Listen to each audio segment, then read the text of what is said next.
We continue learning Chovos Halevavos Bitachon daily with this incredible Hachzik program. We pick it up on page 144 in the article Chovos Halevavos. And now, after we've understood how the appropriate attitude and mindset is towards work, towards parnasa, and whether we'll have the excess, the luxuries, is all determined by Hashem and not us necessarily pushing for more. Says Chovos Halevavos V'yesh Shemane Gabarei. And sometimes HaKadosh Baruch Hu Tarfei Ramim Ne'adam Al Yad Ish Echad Mehem.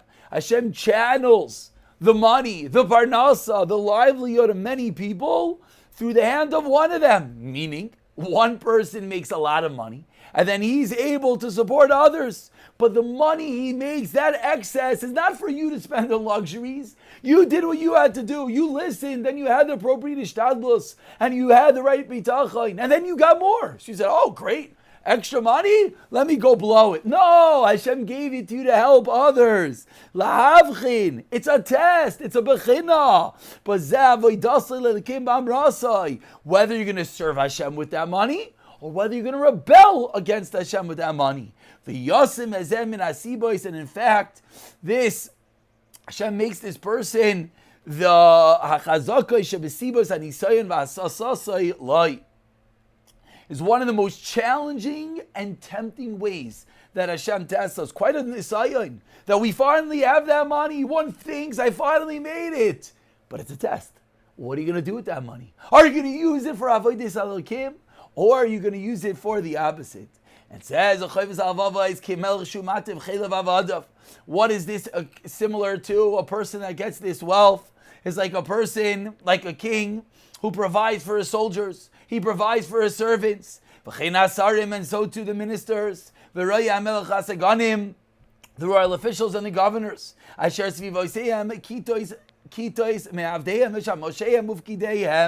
Who are surrounded by their servants, by their attendants, and by all their employees. And they give all of them, they supply them, they give them their parnasa, their livelihood. And on a smaller scale, one has his own wife, one has his own family that he supports, that rely on him financially. And since you're responsible for these people, the king for his servants, the boss for his workers, the husband for his wife and for his family, so they pursue different means to get the money to support them. And they have the options of either doing it in the appropriate ways or the non-appropriate ways, the negative ways. So says the Chovos Halevavos, so the one that's foolish, upon him. There are three ways that one could make a mistake. Says Rabbeinu Bachai, number one, he can make a mistake how he gets the money. For he gets whatever Hashem wants him to get, whatever Hashem decrees, more or less. But he thinks, I have to make a parnasa, and he goes and he does it in a disgraceful, he does it in an inappropriate way. But he doesn't realize that if he would have went and tried the right way, if he would have tried to have a normal, appropriate job, he would get the same exact goal. He would have the same cash, the same parnasa. He thinks he has to make himself sugar. No, he would get the same money. And it would be in his hands. Indian Torah, and he would also get Torah. He wouldn't have to go to this inappropriate manner to make parnasa.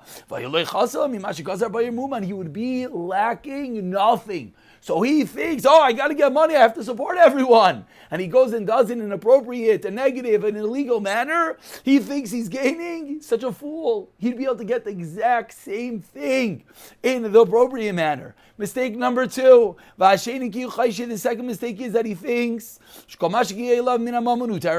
everything he gets is for his food, for his own personal benefit. And he doesn't realize that when Hashem gives you your parnasa, there's really three different types of revenue, three different areas that you're supposed to be spending your money. Number one is for your food, which means to sustain you, to be alive, not indulge in luxuries. and such sustenance Hashem is going to give you. Hashem is always going to make a person have what he needs to survive. V'hasheni, and the second thing you're supposed to be using your paycheck for, Tarav Mazon Zulasai, is to give other people food. Your wife, your children, your servants, all your workers. You have to make sure they have what to eat. And